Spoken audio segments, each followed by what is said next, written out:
Sa pelikulang Resurrection, ang bida na si Arthur Bishop ay nagtatangkang mamuhay ng tahimik, subukang ilayo ang kanyang sarili mula sa dati niyang gawain bilang isang mapangahas na salarin. Namumuhay siya ng payapa sa loob ng mamahaling barko. Araw-araw, nakaugalian na niya ang paghigop ng mainit na kape, habang nakikinig sa tugtog ng paboritong awit. Bago umalis naglalagay siya ng pampasabog pang proteksyon sa kanyang sarili. Gayunpaman, ang nakagawiang rutina ni Arthur ay biglang nagbago nang siya ay bumalik sa isang pamilyar na restaurant na may nakamamanghang tanawin ng karagatan. Doon, siya ay naging sentro ng isang pagkakataon na may isang misteryosang babae na ang pangalan ay Rennie. Ibinunyag ni Rennie ang kanyang koneksyon sa isang mapanganib na boss na humihiling ng mahusay na expertise ni Arthur sa pagpapabagsak ng 3 kalaban. Pinipigilan siya ni Rennie na umalis at nagbanta na ilantad ang kanyang kinaroroonan. Mainit na ang tensyon, tinitingnan ni Arthur na napapaligiran siya ng mga kasamahan ni Rennie. Nagtangka si Rennie na kuhanan siya ng larawan.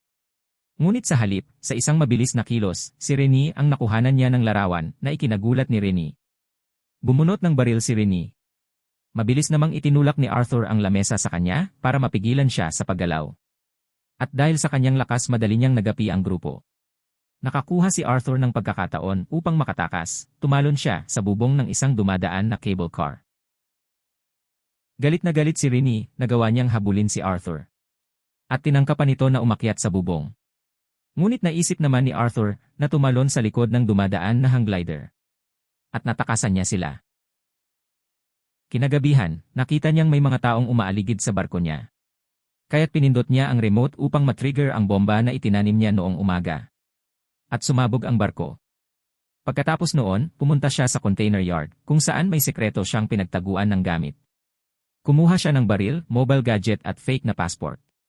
Kumuha din siya ng pera, sinunog ang ibang dokumento at agad na umalis. Pumunta siya sa isang isla at sinalubong ng kaibigang na si May, pinatuloy siya sa lumang kubo. Pagkaalis ni May, agad niyang kinuha ang isang maleta sa ilalim ng sahig na may mga lamang portable computer, cellphone at gamit pang internet. Inilabas niya ang mga ito. Mula sa larawan na nakuha niya kay May, natuklasan niya na ang boss nito ay notorious na kriminal na si Crane, at napaisip siya. Kinabukasan isang babae na nagngangalang Gina ang dumating. Naghahanap siya ng panggamot. Napansin naman ni May ang mga pasa sa braso ni Gina. Gusto niya ito usisain, ngunit agad na umalis si Gina. Kinagabihan, nakarinig si May ng sumisigaw. Nasaksihan niya sa di kalayuan na sinasaktan ng isang lalaki si Gina. Agad niyang pinuntahan si Arthur upang humingi ng tulong. Ayaw sanang makialam ni Arthur pero hindi niya matanggihan at napilit siya ni Gina. Sinilip niya sa binokular ang kaganapan, agad niya itong pinuntahan. Sinubukan ni Arthur na pigilan ang lalaki, ngunit sa halip kumuha ito ng baril. Hindi niya pinakinggan ang pakiusap ni Arthur at sila ay nagpangbuno. Tumama ang ulo ng lalaki sa bakal na poste na agad niyang kinamatay. Nang makita ito ni Gina na walan siya ng malay, dumating si May at dinala si Gina. Habang si Arthur naman ay nagsiyasat sa yate. Nakakita siya ng baril, passport ni Gina at laking gulat na nakita ang larawan niya sa isang cellphone. Dahil dito, binuhusan niya ng gasolin at sinunog niya ang yate. Agad na bumalik sa kubo at galit na inusisa si Gina sa natuklasan. Tinatanong kung ano ang connection niya sa sindikato. Ayaw umamin ni Gina, kaya tinutukan siya ng baril ni Arthur. Kaya't ipinagtapat ni Gina na napilitsyan lang siya dahil sa pagbabanta ni Crane. Sinabi niya na dati siyang nagtratrabaho sa isang ampunan. Kaya't ipinagtapat ni Gina na napilitan lang siya dahil sa pagbabanta ni Crane. Sinabi niya na dati siyang nagtratrabaho sa isang ampunan sa Cambodia, tahimik silang namumuhay doon. Ngunit isang araw dumating ang mga tauhan ni Crane at pinatay ang iba niyang katrabaho. Doon na nagbago ang kanyang buhay, pinagbantaan siya ni Crane na papatayin ang mga bata kung di niya ito susundin. Kinabukasan napansin ni Arthur sa di kalayuan na may mga taong sumusubaybay. Duda niya na mga tauhan ito ni Crane at minamatyagan ang galaw ni Gina. Kaya't hinawakan niya sa kamay si Gina, nagpanggap na sila ay magkasintahan upang linlangin sila. Pinagpareha naman sila ni May sa isang kasayahang tradisyon ng isla. Kinagabihan, humingi ng pasensya sa pagkakadawit ni Arthur sa gulong kinasangkutan, ganon din naman si Arthur ipinagtapat niya kay Gina na dati siyang tauhan ni Crane. Mula sa pagkabata tinuruan na siya ni Crane na gumawa ng masama. Pero bandang huli di na niya maatim ang mga kasamaang pinagagawa ni Crane sa kanya, kaya't naisipan niyang tumiwalag dito. At ito ang naiisip niyang dahilan kaya't galit na galit sa kanya si Crane, at hindi titigil ito hanggat hindi nakakaganti sa kanya. At dahil sa masinsinan nilang pag-uusap. Nagkagaanan na sila ng loob. At napaibig sila sa isa't isa. Pagkatapos, ipinangako ni Arthur kay Gina na proprotektahan niya ito, at may plano siya na pabagsakin si Crane para mahinto na ang mga kasamaan na pinaggagawa nito. Ibinigay niya ang relo kay Gina na pamana ng kanyang ama. Ibinilin niya na pag-ingatan ito habang siya ay wala.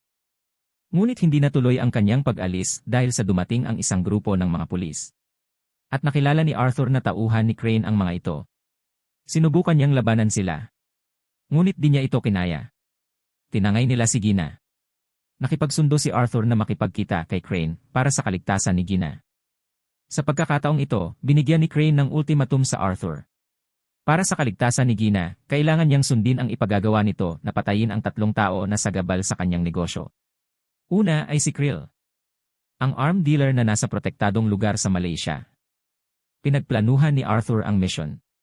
Gumawa siya ng pampasabog itinago sa chewing gum, lotion pangontra sa mga pating, at kapsula na nakalagay sa cigarette case. Gumawa din siya ng peking ID at nagbalat kayong kriminal. At pagdating sa Malaysia, sinita siya ng mga pulis, pagkatapos ay dinala siya sa bilangguan ng Malaysia. Noong nasa loob na siya ng kulungan, maingat niyang sinubaybayan ang gawain ni Krill. Nalaman niya na maraming tauhan si Krill na nakapaligid sa kanya at pinoprotektahan nila sa anumang pagbabanta sa buhay. Nakagawa siya ng paraan. Palihim na bumili si Arthur ng panaksak sa isang bilanggo. At ginamit niya ito upang pigilan ang pagtatangkang ng isa din tauhan ni Crane para patayin si Krill. Napahanga niya si Krill kaya't inimbitahan niya si Arthur sa isang hapunan. Yun ang talagang pakay ni Arthur. At noong nandoon na sila sa isang silid at ang mga tuhan naman ni Krill ay nag-aabang lang sa labas. Sinamantala ito ni Arthur at pinatay niya si Krill. Pagkatapos sinabihan ang mga tauhan na huwag maingay dahil nagdadasal si Krill. Pagkatapos, pinasabog niya ang pader na alarma ang mga gwardya. Nagpahid ng lotion pangontra sa pating, ininom ang tracking capsule na ibinigay ni Crane at tumalon sa karagatan. At tuluyan siyang nakatakas, patuloy na lumangoy palayo hanggang marating ang barko ng mga tauhan ni Crane na naghihintay sa kanya. Maya-maya pa, iniabot sa kanya ang video, patunay na si Gina ay ligtas. Inatasan din siya ni Crane na gawain ang susunod na misyon na itumba si Cook, ang human trafficker na nakabase sa Australia. At kailangang gawin niya ito sa loob ng 36 na oras. Agad na pinag-aralan ni Arthur ang mataas na gusali na tinitirahan ni Cook. Sinubaybayan niya ang seguridad ng gusali. Napansin niya ang swimming pool na naka-extend sa ibabaw ng kalsada. At napag-isipan niya ang hakbang na gagawin. Nagpanggap siya na mayamang negosyante na nais bumili ng isang unit sa gusali. Nakipag-meeting siya sa ahente ng naturang gusali, na kinaroroonan din ng tirahan ni Cook. Sinamantala ni Arthur noong malingat ang ahente, agad niyang kinunan ng litrato ang susi ng gusali. Kinabukasan nagpanggap naman siyang teknisyan upang maisagawa ang kanyang plano. Nakapasok siya, ginamit niya ang peking susi na iginaya sa nilitratuhan niyang susi mula sa ahente ng gusali. Nagawa niyang baklasin ang glass wall upang makalabas at maingat siyang sumampa papunta sa swimming pool. At nang marating ang dulo, pumuesto siya sa ilalim mismo ng pool, binutasan niya yon sa ilalim at tinaniman ng likhang pampasabog. Samantala, gaya ng araw-araw na nakagawian, nag-swimming si Cook nang biglang mapansin niya si Arthur. Ngunit bago pa man siya makahingi ng saklolo, ay tuluyan ng gumuho ang pool dahilan para siya ay mamatay. Agad umalis sa lugar si Arthur. Napanood naman ni Crane sa balita ang naturang insidente kaya't ikinagalak niya ito. Sa oras ding iyon ay nagvi-video si Gina. Sinadya niyang tumapat sa bintana upang malantad ang numero ng barko sa kalapit nila. Natunugan naman ito ni Arthur kaya't agad niyang tinawagan ang kumpanya ng barko.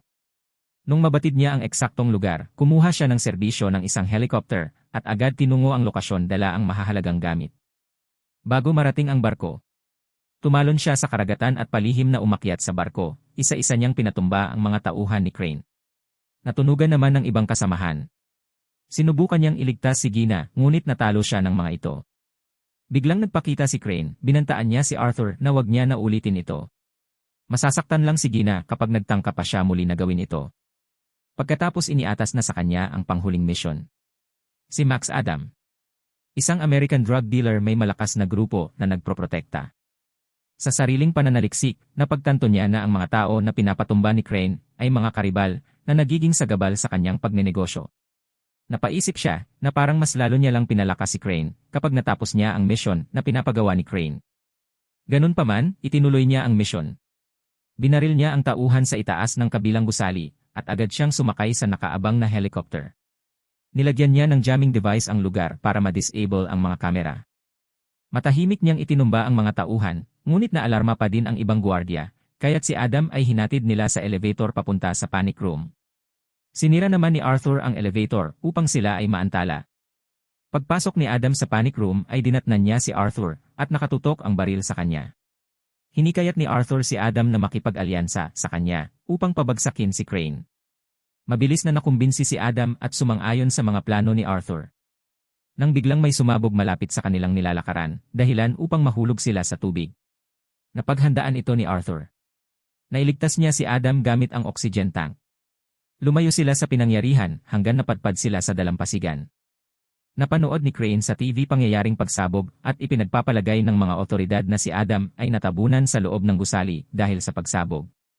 Maya-maya pa tinawagan ni Arthur si Crane at ibinalitang na isakatuparan na niya ang pagtumba kay Adam, ngunit hindi kumbinsido si Crane gusto niyang makita ang bangkay ni Adam. Kaya iminungkahi ni Arthur na ipahanap niya sa mga tauhan ang bangkay ni Adam bilang ebidensya. Sinabi din ni Arthur na ipagalugad niya ang lugar at tiyak na matatagpuan nila doon ang bangkay ni Adam. Hindi siya gaanong kumbinsido, kaya't iniutos ni Crane sa kanyang mga tauhan na hanapin ang bangkay ni Adam. At nagbigay din siya ng kautusan na patayin din nila si Arthur. Sa lugar ng pinangyarihan, nagmamadali si Arthur na maglagay ng mga trap na pampasabog. At isa-isang nahulog sa patibong ni Arthur ang mga tauhan ni Crane. Dahil sa kaganapan, lalong kinutuban si Crane na balak ni Arthur na sirain ang lahat ng kanyang plano. At ramdam din niya na siya na ang susunod na haharapin ni Arthur. Kaya't naisipan niya na gamiting panangga si Gina. Sinadya niyang ilagay si Gina sa ibabaw ng yate upang mahimok si Arthur na lapitan ito. At inabangan nila ang pagdating ni Arthur. Mula sa ilalim agad naman nakita ni Arthur si Gina. Mabilis na tumalima at di namalayan ng mga kalaban ang pagsalakay ni Arthur. Sinubukan ni Gina na manglaban. Hinila siya ni Crane. Ngunit nailigtas siya ni Arthur. Siniguro niya ang kaligtasan nito, isinakay siya sa isang emergency refuge boat. Nang maubos na ang mga tauhan ni Crane, siya naman ang hinarap ni Arthur. Nagpangbuno silang dalawa. Nang dahil sa pagkadesperadong sitwasyon, pinagana ni Crane ang itinanim na pampasabog. Nang ibabaw ang lakas ni Arthur, nagawa niyang itali si Crane ng kadena. Hindi na nagawa pang makagalaw ni Crane. Hanggang sa sumabog na ang yate. At sa hindi kalayo ang lugar, naiiyak namang pinanood ni Gina ang pagsabog. Kumbinsido siya na ibinuwis ni Arthur ang buhay para mahinto ang kasamaan ni Crane. Naisipan niyang bumalik na lang muli sa bahay ampunan. Matinding kalungkutan ang kanyang naramdaman sa mga lumipas na panahon. Hindi mawala sa alaala niya ang nangyari kay Arthur. Isang umaga sorpresang nagpakita si Arthur sa kanya, at biglang napalitan ng ngiti ang kanyang kalungkutan. Samantala, si Adam naman ay inimbestigahan ang nangyaring pagsabog ng barko. Napatunayan sa video na nagpapakita na ang diving bell ay may kakayanan mag-preserve ng hangin sa loob, na dahilan upang si Arthur ay makaligtas. Isang henyong kaisipan, nangingiting napabilib si Adam sa abilidad ni Arthur. Napagpasyahan ni Adam burahin ang lahat ng mga information para sa sariling kapakanan ni Arthur. At dahil dito si Arthur ay makakapagbagong buhay na muli, at sabay silang mamumuhay ni Gina na puno ang pag-asa. Para sa mapayapa at masayang pagsasama. At bubuo ng sariling pamilya.